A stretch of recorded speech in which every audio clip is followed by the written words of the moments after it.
terkait analisis efisiensi.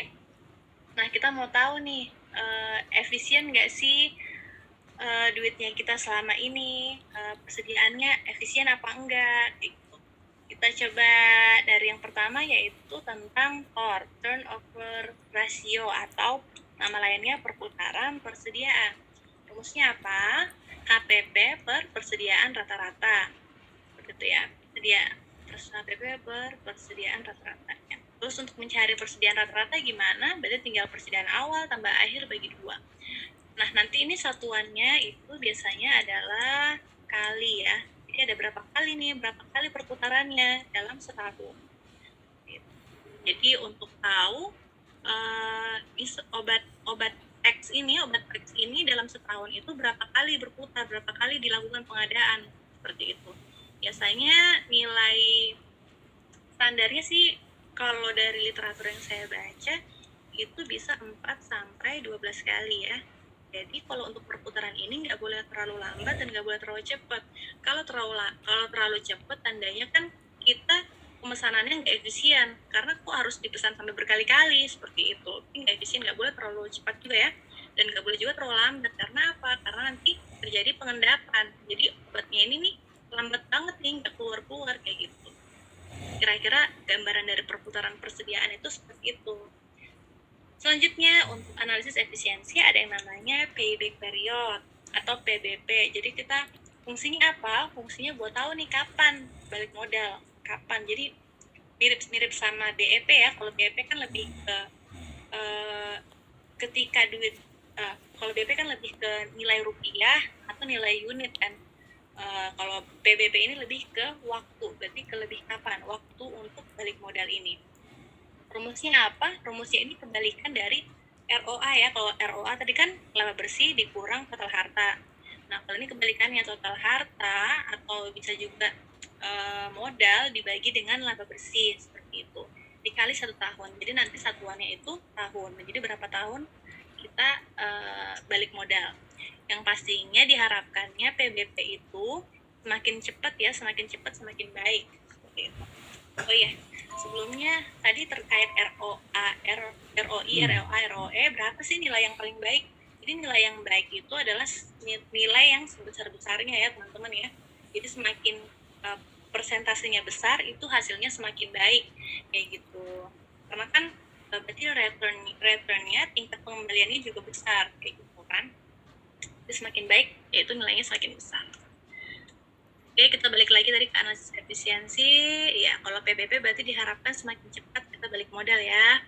Nah, terus, oh ya, rumus PBP tuh nggak cuma ini ya, teman-teman ya.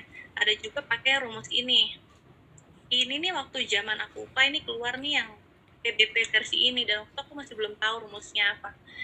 Nah, kalau yang rumus kedua ini, contoh soalnya ada sih sebenarnya di buku modul ya.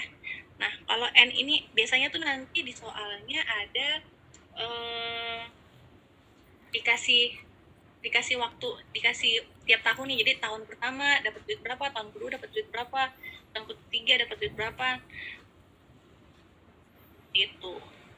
Tapi ini aku nggak masukin sih contoh soalnya di sini, nanti mungkin di live teaching berikutnya ya. Kita masuk ke contoh soal. Yang ini kita langsung membaca pertanyaannya. Berapa kali perputaran obat tersebut? Perputaran atau PP atau TOR ya. Rumusnya apa? Total harta, atau ya total harta dibagi dengan H persediaan rata-rata. Total hartanya berapa?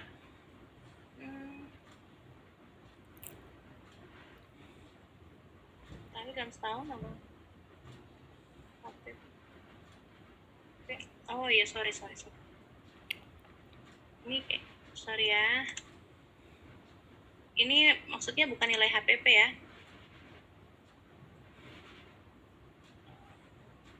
Ini maksudnya adalah modal.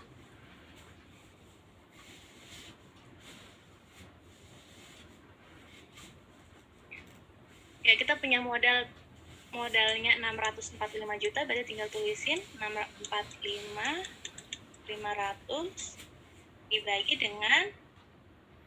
dengan persediaan rata-rata. Rata-rata kan berarti tinggal tinggal 110 ditambah dengan 134.900 kita bagi 2, tinggal hasilnya berapa, tinggal dijawab berapa kali. Coba teman-teman hitung. Gue juga ngitung ya. 400.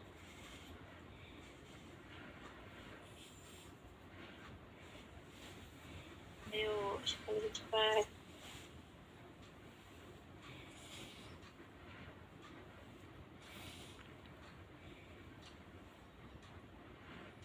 Ya, setelah ketemu hasilnya 5,2 ya.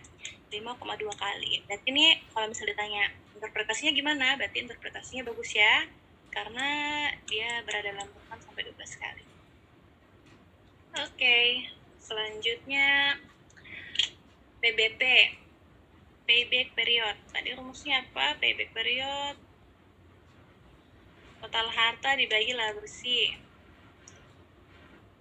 Total harta dibagi laba bersih. Berarti tapi ini yang ditanya adalah laba bersih ya. Terus diketahui investasi yang akan dilakukan sebesar 700 juta. Berarti ini adalah modal ya. Ini modal. Terus dan berharap semua biaya investasi akan tertutup dalam 5 tahun. Berarti 5 tahun ini adalah nilai PBP. Cuma dalam soal ini yang ditanya bukan nilai PBP-nya, melainkan laba bersihnya. Tadi rumus PBP apa? PBP sama dengan laba bersih, total harta, balikannya ya, balikan dari ROA, total harta. Karena di sini hartanya cuma dari modal, berarti cuma modal ya. Dibagi dengan laba bersih. Total hartanya berarti 700 juta. Dibagi 5 tahun. Ya. Kayaknya ini udah dikerjakan ternyata. 700 juta dibagi 5 tahun sama dengan 140 juta. Ya, tapi kita lihat soalnya apa? Berapa target laba bersih yang harus di-upload? Yang harus upload. Dalam per bulan ya, ditanya ini per bulan. Sedangkan yang kita dapat ini masih per tahun, berarti 140 juta ini kita bagi dulu 12 ya. Hasilnya adalah 11,67 juta atau dibulatin menjadi 12 juta. 12 juta. Berarti maknanya apa? Berarti maknanya setiap bulan ini kita harus peroleh, mau nggak mau harus dapat laba bersih, keuntungan bersih itu 12 juta supaya nutup sampai 5 tahun. Supaya 5 tahun itu kita udah balik modal kayak gitu intinya ya. Oke, selanjutnya. Tadi kan kita ngomongin HPP.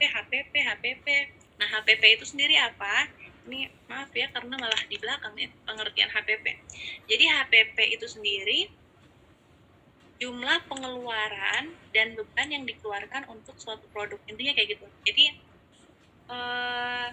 duit yang harus kita keluarkan untuk produk ini, untuk produk. Jadi misalnya kayak tadi aku punya modal bank 5.000. Aku beli 5.000 ya. Terus tadi aku jual 10.000. Nah, HPP ini adalah yang 5.000 ini. Jadi jangan ini deh. Misalnya gini aja. Misalnya teman-teman kan pasti suka belanja online ya. Nah, misalnya aku belanja online masih belanja bank-bank misalnya, Terus aku beli bank-bank ini di toko harganya 5.000 ya. Tapi ngirim nih ke Papua. Ongkirnya 95.000. Lebih mahal ya harga ongkir daripada harga bank-bank. Tapi emang gitu teman-teman. Jadi kalau kalian mengirim paket ke aku tuh ongkos kirimnya 95.000 sampai 120.000 per kilo gitu. Oke, jadi 5.000 ini kan tadi apa? Pengertian HPP. HPP ini adalah pengeluaran dan beban ya. Pengeluaranku 5.000, aku punya beban 90.000 karena beban ini beban terkait produk ya. Jadi totalnya berapa? Totalnya adalah 100.000. Jadi 100.000 ini apa? 100.000 ini adalah HPP-nya. Jadi jumlah pengeluaran dan juga beban yang aku keluarin untuk suatu produk ini. Terus aku jual dengan, jadi ini fungsinya apa? Untuk memperhitungkan keuntungan. Jadi kalau misalnya aku jual 10.000, otomatis ya aku kelas nggak untung ya, malah untung kayak gitu kan. Jadi HPP ini kita gunakan sebagai perhitungan dasar untuk menentukan perhitungan dasar untuk memperhitungkan keuntungan produk ini. Jadi kita kalau nentuin harga jual, tentunya kita nggak mungkin jual 100.000 ya. Kalau 100.000 berarti nggak untung, berarti 100.000 bisa aku, jadi 100.000 ini aku jadikan dasar untuk penjualan berikutnya. Misalnya ntar aku jualnya 110.000 kayak gitu. Jadi harga jual, jadi ketika teman-teman mau ngejual produk itu harus lebih besar nilainya daripada HPP kalau mau untung, seperti itu ya. Kira-kira pengertian HPP seperti itu. Pengertian dan tujuannya. Oke. Ya udah kecoret-coret ya ini. Jadi kalau untuk rumus HPP yang dulu aku hafalin untuk UK itu cuma 3 aja. Pokoknya yang itu aku bawa kemana-mana. Dan sayangnya dulu waktu aku UK itu aku nggak ngertiin, nggak berusaha memahamin HPP ini apa sih. Pokoknya aku tuh hafalin aja rumusnya, mau nggak peduli mau ngerti apa nggak, pokoknya hafalin rumus aja kayak gitu. Terus salah ya, jadi kita harus paham makna HPP-nya apa. Terus untuk rumusnya sendiri ada 3 aja nih yang aku saranin untuk hafalin, yaitu HPP sama dengan persediaan awal sama pembelian dikurangin persediaan akhir. Nah, persediaan awal kan pasti teman-teman udah tahu dan pasti diketahui. Kemudian persediaan akhir. Nah, biasanya yang jadi permasalahan ini pembelian bersih. Pembelian bersih ini itu semua pengeluaran itu kita tambahin, ya. Semua pengeluaran kita tambahin. Contohnya apa? Pembelian, biaya operasional, ongkir, seperti itu ya. Jadi karena tadi apa? Rumusnya jumlah pengeluaran dan beban. Jadi semua pengeluaran untuk pembelian bersih ini kita tambahkan. Sedangkan untuk pemasukan itu kita kurangin. Kayak diskon, retur kan, diskon kan ini ya, maksudnya pemasukan gitu ya. Retur juga kan berarti duitnya kita nggak jadi dipakai tuh. Berarti kita kurangin sedikit. Itu makna dari pembelian bersih. Selanjutnya untuk persentase HPP, tinggal HPP dibagi penjualan aja dikali 100% gitu ya persentasenya. Terus HPP juga kita bisa peroleh dari nilai 1 per FP dikali penjualan kayak gitu. Itu kalau misal soalnya diketahui marginnya ya. Jadi kalau misalnya marginnya 25%, maka faktor penjualannya atau biasa disebut juga indeks penjualannya itu 1,25. Sebenarnya tuh sebenarnya ada yang nanya sebenarnya kok bisa sih jadi 1,25 tuh asal mulanya dari mana. Nah, margin ini kan keuntungan. Nah, aku beli produk dengan harga 100%. Pasti kan diperoleh keuntungan 25%. Dengan keuntungan 25%. Totalnya berapa? Totalnya 125%. 25% atau ya, atau sama aja kayak 1,25. Nah, sebenarnya asal mula nilai 1,25 itu dari itu. Jadi kalau masuknya tinggal 1 per 1,25 dikali penjualannya berapa. Seperti itu. Kalau misalnya marginnya 13%, berarti indeksnya 1,13 ya. Kita lanjut. Kita langsung lanjut juga ke contoh soal. Buat kalkulator dulu. Ini ditanyain persen HPP. Tadi persen HPP rumusnya apa? Rumusnya apa ya? Aku jadi lupa juga. Diketahuin nilai awal persediaan obat. Nah, persediaan awalnya 500. Berarti kita langsung masuk ya, persediaan awalnya 500. Bukan 500, 50 juta. 50 jeti. Terus kita tambah dengan pembelian. Kita tambah pembeliannya 65 jeti. Dikurangin dengan 60 jeti. Berapa? 50 ini 65 kurang 65 berarti totalnya 55 juta. Yang ditanya apa? Persentase ya, dalam bentuk persentase. Kalau ditanyain dalam rupiah berarti jawabannya 55 juta. Tapi karena yang persentase berarti tinggal 55 juta ini kita bagi dengan apa? Penjualan. Penjualan atau nama lainnya adalah omset. Berarti tinggal 55 dibagi, kalau jeleknya dibagi 80 juta. Kita pakai itu 55 bagi 80 ya. 0,68 dikali 100% berarti 68% ya. Oke, selanjutnya ini ditanyain juga persentase HPP ya, tapi diketahuin rata-rata harga jual, berarti kita punya margin 1,25, berarti tinggal rumusnya apa? 1 per 1,25 dikali harga jual 250 juta. 1 bagi 1,25 0,8, berarti kita cukup sampai sini ya, 0,8 karena yang ditanyain cuma persentasenya aja ya. 0,8. Tapi kalau ketika yang ditanyain dalam bentuk rupiah, berarti tinggal lanjutin aja, tinggal dikali dengan 250 juta kayak gitu. Tapi kalau ditanyain cuma persentase berarti cukup sampai di sini kayak gitu. Oke, selanjutnya terkait penentuan harga jual. Nah, harga jual itu kita rentetannya itu mulai dari, pasti kan dari pabrik dulu kan. Ini mau cerita asal mulanya aja bisa dapat harga jual kayak gitu ya. Nah, suatu pabrik pastikan dalam memproduksi suatu barang tuh harus menentukan HPP juga kan, harus menentukan HPP. Nah, HPP ini terus mereka ngitung tuh dari hasil pembuatan produk ini pastinya sudah memperhitungkan segala macam kan, mulai dari biaya gaji karyawan, terus biaya operasional dan lain-lain, sehingga diperoleh nilai HPP atau harga jual produk. Nah, tentunya pabrik nggak mungkin jual dengan harga HPP ya, pastinya ditambahkan margin dan sebagainya sehingga diperoleh harga jual pabrik, seperti itu, harga jual pabrik. Nah, selanjutnya dari pabrik, dari industri ini akan jual ke melalui PBF. Nah, dari PBF ini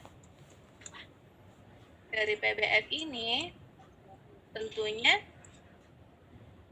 sudah nambahin juga nilai buat keuntungan mereka sehingga diperoleh HNA yang itu akan dibawa ke apotik, seperti itu, yang akan dipakai apotik sebagai HPP-nya, istilahnya kayak gitu ya. Nah, untuk penentuan harga jual sendiri kan kita biasa kenal nilai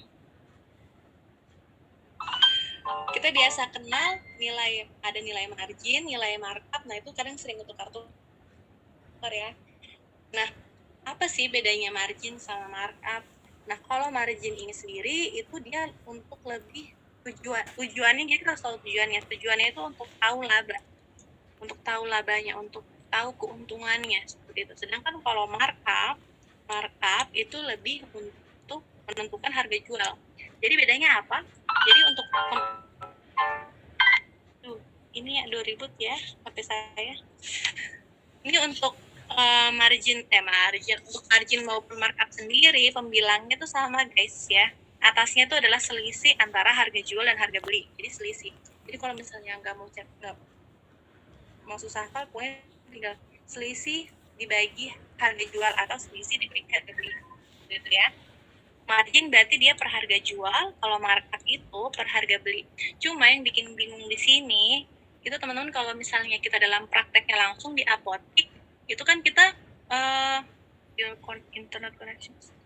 Jadi kalau untuk kita di apotik sendiri kan kita jarang kan menggunakan istilah markup untuk menentukan harga jual. Jadi kadang juga di apotik itu kita pasti kita pakai istilahnya itu margin, walaupun itu adalah markup. Jadi teman-teman di sini cukup tahu ini aja fungsinya, karena margin ini fungsinya untuk hitung laba. Pokoknya kalau misalnya soalnya mengarah ke ke harga jual, berarti walaupun dia pakai kata margin, itu maksudnya adalah markup, seperti itu ya. Oke, kemudian untuk penentuan harga jual sendiri itu lebih ke markup ya. Markup itu nama lainnya adalah persen kenaikan harga. Gitu. Jadi HNA itu kan harga dari PBF. Kita tambah persen PPN, terus ditambah persen kenaikan harga. Jadi kalau misal teman-teman di kalkulator, itu bisa langsung misalnya punya 10.000, langsung pakai tanda tambah 10%, itu nanti hasilnya sama ya. Langsung nulisin di kalkulator itu 10% kayak gitu. Atau misal ada cara lain yang gampang, kita bisa masukkan nilai indeksnya. Misalnya PPN kan 10%. Terus aku punya persen kenaikan harga yang aku tentukan, yang apotik tentukan, itu misalnya 30%. Waduh, ini apotiknya mau cepet kaya ya, pakai margin 30%. Terus HNA-nya 10.000. Berarti kalau kita menggunakan sistem indeks, kalau aku bisa sukanya pakai sistem indeks. Kalau di apotek juga biasanya pakai sistem indeks. Jadi tinggal 10.000, kita kali indeksnya, indeks atau faktornya, betul PPN 10%, berarti tinggal kita kali 1,1. Terus kita kali dengan 30% atau faktornya 1,3. Ya. Jadi ada perbedaan mendasar ketika teman-teman pakai angka 10%, itu dia ditambah ya. Tapi ketika menggunakan indeks atau faktor penjualan, itu dia pakainya kali ya, kayak gitu. Cuma kalau aku lebih prefer ke ini sih, yang dikali. Ya tinggal 10.000 kali 1,1 dikali 1,3. Kalau misalnya kenaikan harganya 14%, berarti 1,14 kayak gitu ya. Nah, terus yang perlu diingat juga, kalau misalnya soal diketahui nilai embalase sama tuslahnya jangan lupa ditambahin juga kayak gitu. Karena kan biasa kalau kita pakai resep, kalau menghitung resep ya, kalau ini lebih ke menghitung resep ya. Kalau kita pakai resep kan pasti ada nilai embalasenya. Embalase itu contohnya kayak bahan kayak plastik yang kayak gitu. Terus kalau tuslah ini lebih ke jasa pelayanan. Misal teman-teman nguyur kan pasti ada jasa pelayanannya sekian kayak gitu. Biasa untuk lebih ke resep. Begindang. Tuh aus nih. Tak minum. Asisten.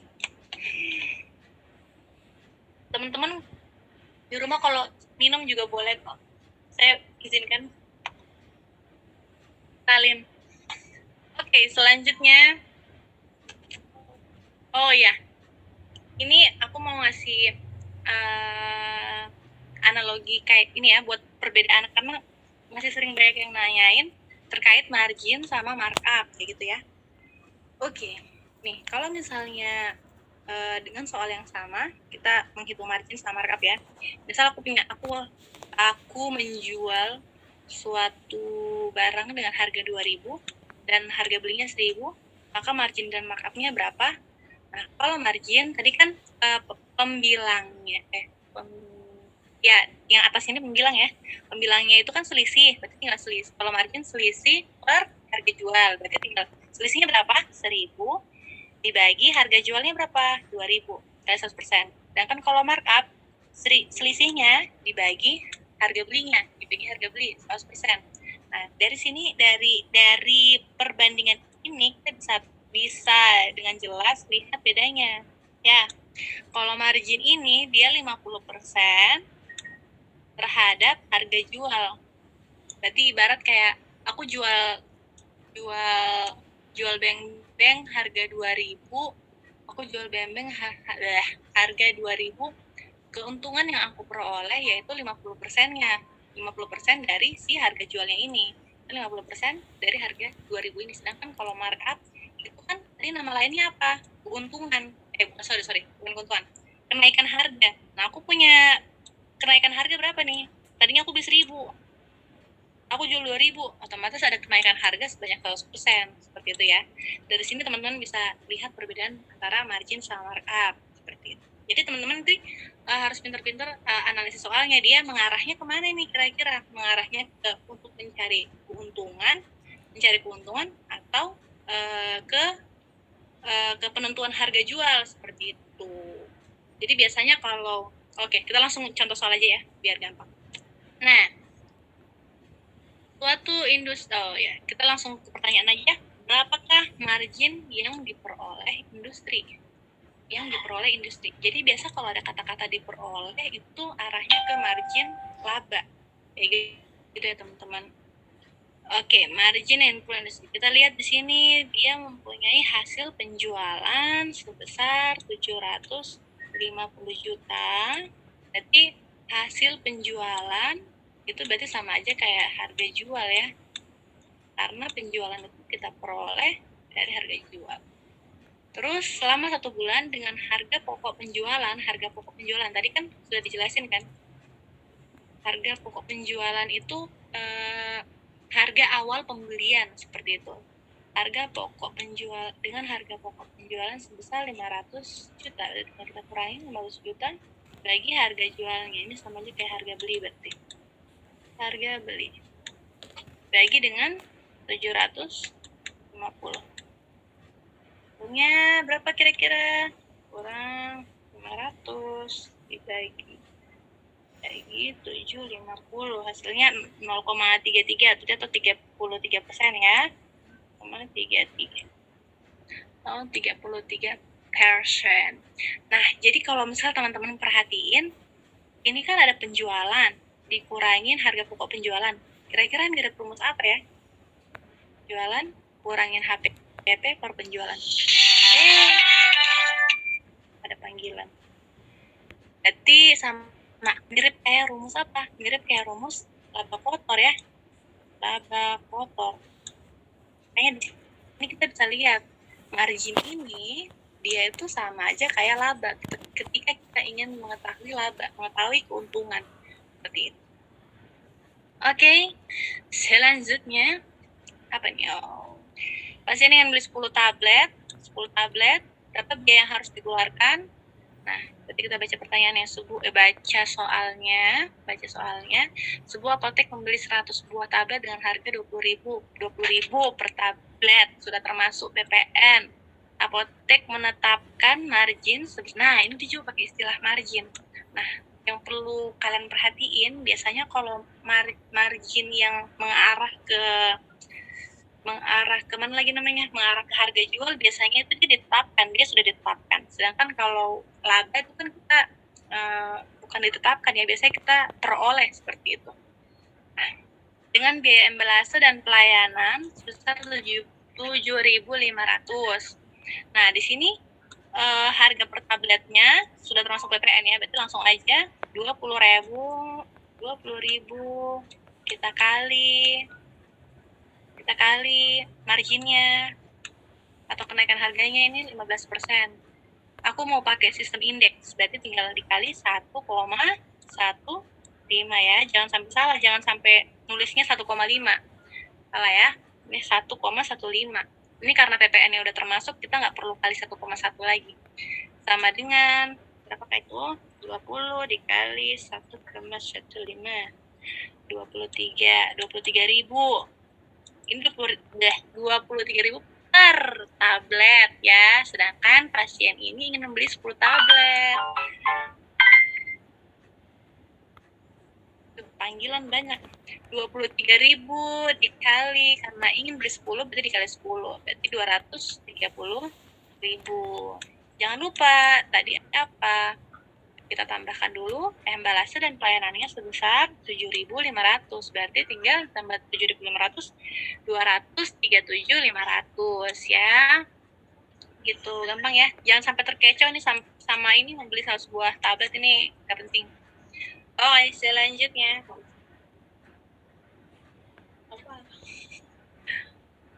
Selanjutnya, ini berapakah indeks penjualan yang ditentukan oleh apotek? Yang ditentukan, nah di sini kata-katanya tuh pakai ditentukan nih, kalau indeks penjualan, terus tadi markup kayak gitu ya. Rumusnya apa? Berarti selisih antara ini berapa? 3.600 dikurang 2.700. 900 ya. Selisihnya 900. Karena indeks berarti dibagi dengan harga beli. Aku tadi belinya berapa? Belinya 2.700. 2.700. Sorry, ini bukan 9.000 ya, 900.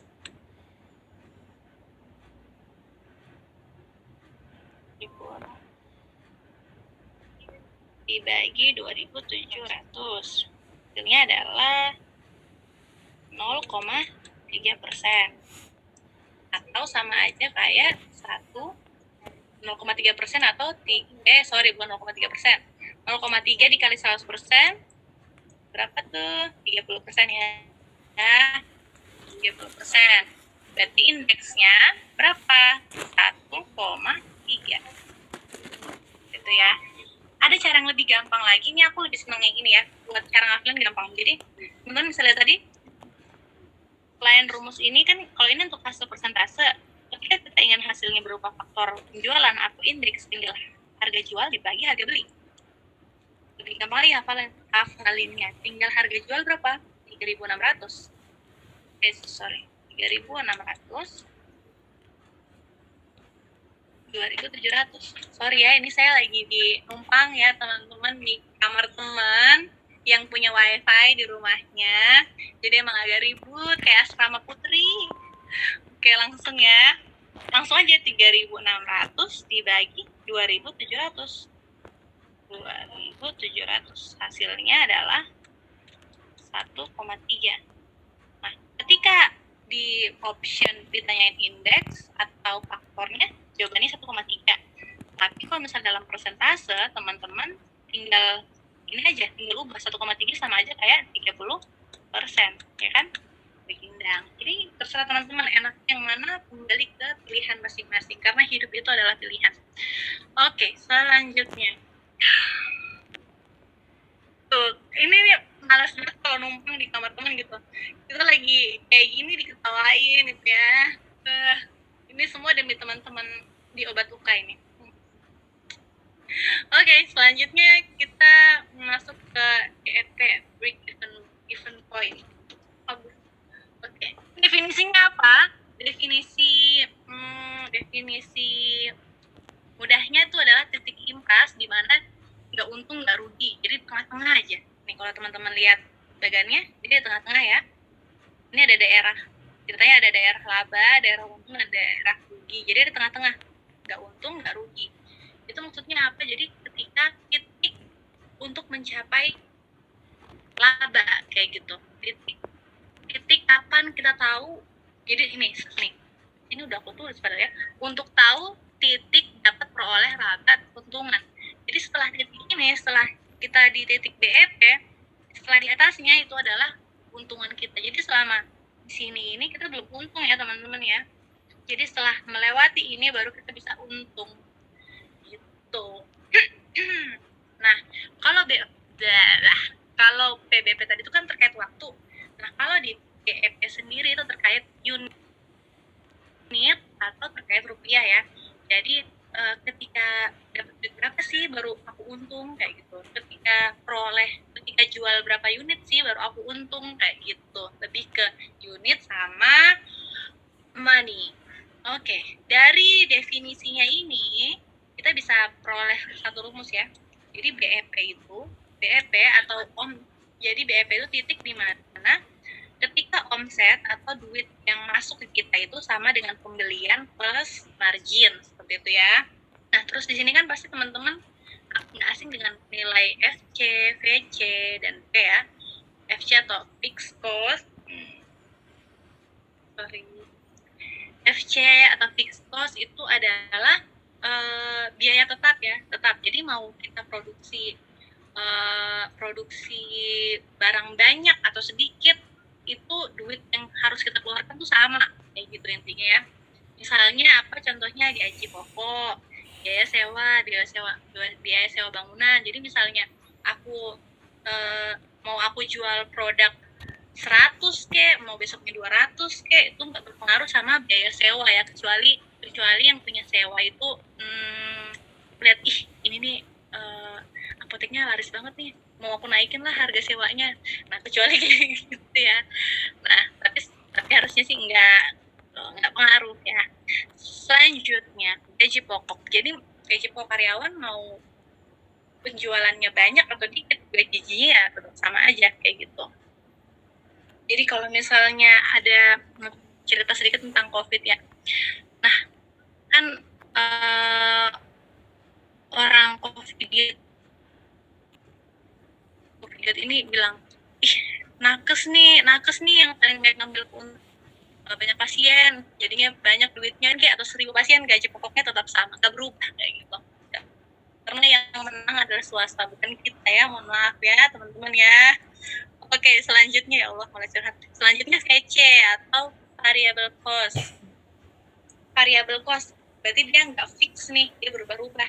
Nah contohnya apa? Seperti pembelian dan embelase. Kan pembelian kan bisa jadi bulan ini sedikit, bulan depan banyak, kan fluktuatif kan, tergantung banyaknya penjualan yang kita lakukan seperti itu. Embelase juga kan tergantung jumlah penjualannya, tergantung jumlah produksinya. Terus sama harga jual, price atau harga jual. Nah rumusnya sendiri, kalau untuk unit kayak gini ya, BEP sama dengan fixed cost bagi price kurang FC. Terus yang untuk rupiah ini ada lumayan bermacam-macam, terserah sih teman-teman mau pilih yang mana, tapi sebenarnya inti dari yang 3 ini tuh sama ya, polanya sama teman-teman, kayak gitu, polanya sama. Nah untuk yang ini FC sama dengan BP sama dengan fixed cost per contribution margin, contribution margin ratio atau CMR. Nah, CMR ini itu kita bisa peroleh dari margin per harga jual. Nanti kita masuk ke contoh soal aja ya, biar lebih gampang. Lanjut ya. Ini. Berapa nilai BEP dari apotek tersebut? Nah, kita baca soalnya dengan cepat dalam hati aja. Emang kalau main hati itu susah. Inilah BP tidak mengalami kerugian. Nah intinya data kita cari datanya ya, biaya tetap tiap bulan adalah 6 juta serta margin yang ditetapkan yaitu 25%. Jadi kita tulis kita punya fixed cost adalah 6 juta, kita mencari BP-nya kan, dibagi kita punya nilai margin nih. Nah aku milih rumus ini nih, contribution margin ratio. Tapi itu per contribution margin ratio. Nah, yang perlu kita perhatikan di sini adalah nilai margin. Margin ya. Jadi tapi kalau nilai margin ini nilainya masih margin. Sedangkan di rumusnya adalah contribution margin ratio. Rumusnya apa? Margin per harga jual. Marginnya berapa? 25% ya. 25%. Kita bagi harga jual. Tapi kita belum punya harga jual di sini. Harga jualnya dari mana ya? Berarti tinggal asumsinya itu 25% ditambah 100%. Karena kan kita ngejual barang itu pasti ditambah dengan marginnya gitu kan. Kita KNA ditambah margin, kira-kira kayak gitu. Berarti dibagi harga jualnya berapa? Berarti tinggal 25 tambah 100. Berarti untuk jualnya berarti Shopee nih suruh belanja lagi.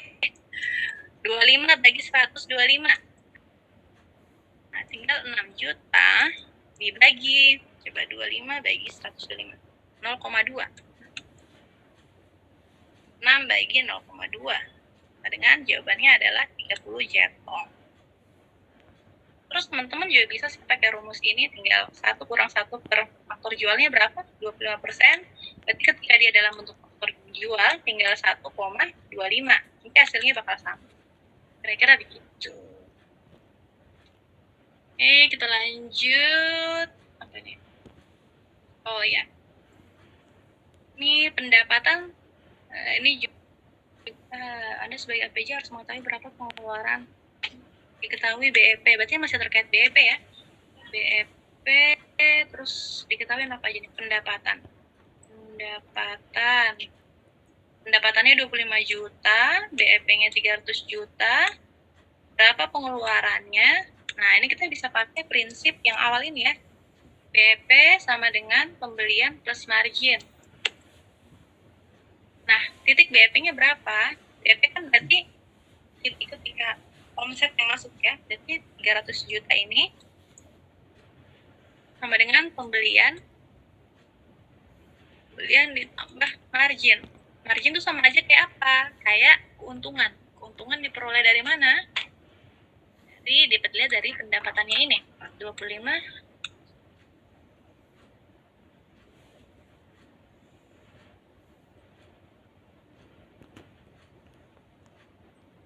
sorry ya, pembelian ini. Ya. Pembeliannya ini 25 300 BP sama dengan pembelian tambah keuntungan. Keuntungan itu kita dapat dari margin atau nih pendapatan ya 25 juta. Terus yang ditanya adalah pengeluaran. Pengeluaran itu sama aja kayak pembelian, ya nggak sih? Kan kita kalau membeli barang pasti kan ngeluarin duit gitu lah ya. Berarti berapa nilai pembelian ini? Berarti tinggal dipindah ruas, berarti 300 kurang 25, berarti sama dengan 275 juta. Ada nggak jawaban? Oh, ada. 275 juta. Kira-kira seperti itu kalau bentuk soalnya seperti ini. Jadi kita harus pahamin tuh titik BEP itu apa sih, kayak gitu. Selanjutnya, masih banyak ya nih. Selanjutnya ke reorder point. Reorder point itu apa? Yaitu titik di mana kita harus memesan barang kembali. Jadi ketika stok berapa sih kita harus melakukan pemesanan barang, kayak gitu kira-kira. Rumusnya apa? ROP sama dengan LT kali AU tambah SS. LT ada di sini ya, lead time, waktu tunggu, waktu selama pemesanan. Lead time kan waktu tunggu waktu ketika kita memesan sampai barang itu datang, kayak gitu ya. Lead time dikali AU, average use. Aku senang pakai istilahnya sih, atau pemakaian rata-rata. Jadi lead time kali AU ditambah SS atau safety stock. Nah, ROP itu nama lainnya juga, ROP itu nama lainnya adalah stok minimal, ya. Bisa rumusnya 2 kali SS. Kok bisa sih jadi 2 kali SS? Karena lead time kali AU itu rumus dari apa? Rumus dari SS kan? Berarti SS tambah SS, berarti 2 kali SS. Aduh, SS. Udah kayak warung makan. Super mahal. Ya, kira-kira kayak gitu. Itu ROP. Berarti kalau ROP itu lebih ke satuannya unit, karena ketika di unit berapa, ketika di jumlah obatnya berapa, itu kita harus melakukan pemesanan kembali. Sedangkan kalau misalnya ditanyain kapan harus pesan, itu kita bisa pakai rumus ini ya. Saat ini stok yang tersisa berapa, dikurangin ROP dibagi penggunaan rata-rata. Kayak gitu. Nah, nih teman-teman, dari bagian ini kita bisa lihat ya, titik reorder point yaitu di sini ya. Nih, jadi ketika kita awal kita pesan barang ya, berarti kan stoknya kita masih full nih di atas nih. Terus seiring berjalannya penggunaan turun. Nah, sampai di sini kita harus pesan barang. Makanya kenapa rumusnya ROP itu bisa 2 kali SS? Karena ini kan safety stock ya. Jadi dia tuh jumlahnya harus melebihi safety stock seperti itu. Karena safety stock sendiri adalah stok pengaman yang disiapkan untuk mencegah kekurangan persediaan. Jadi kadang kita udah ngitung, tapi siapa tahu pas lagi kejadian tidak terduga, tiba-tiba rame nih apoteknya. Jadi kan kita harus punya stok pengaman itu, nggak boleh pas-pasan lah, kayak gitulah intinya. Oke, selanjutnya. Ya, kita masuk ke contoh soal lagi ya. Berapa stok minimal saat dilakukan pengadaan? Nah, berarti ini sama aja kayak ROP. Oke. Ya. Tadi lead time kali AU ya rumusnya. Waktu tunggunya adalah 2 bulan. Nah, yang perlu teman-teman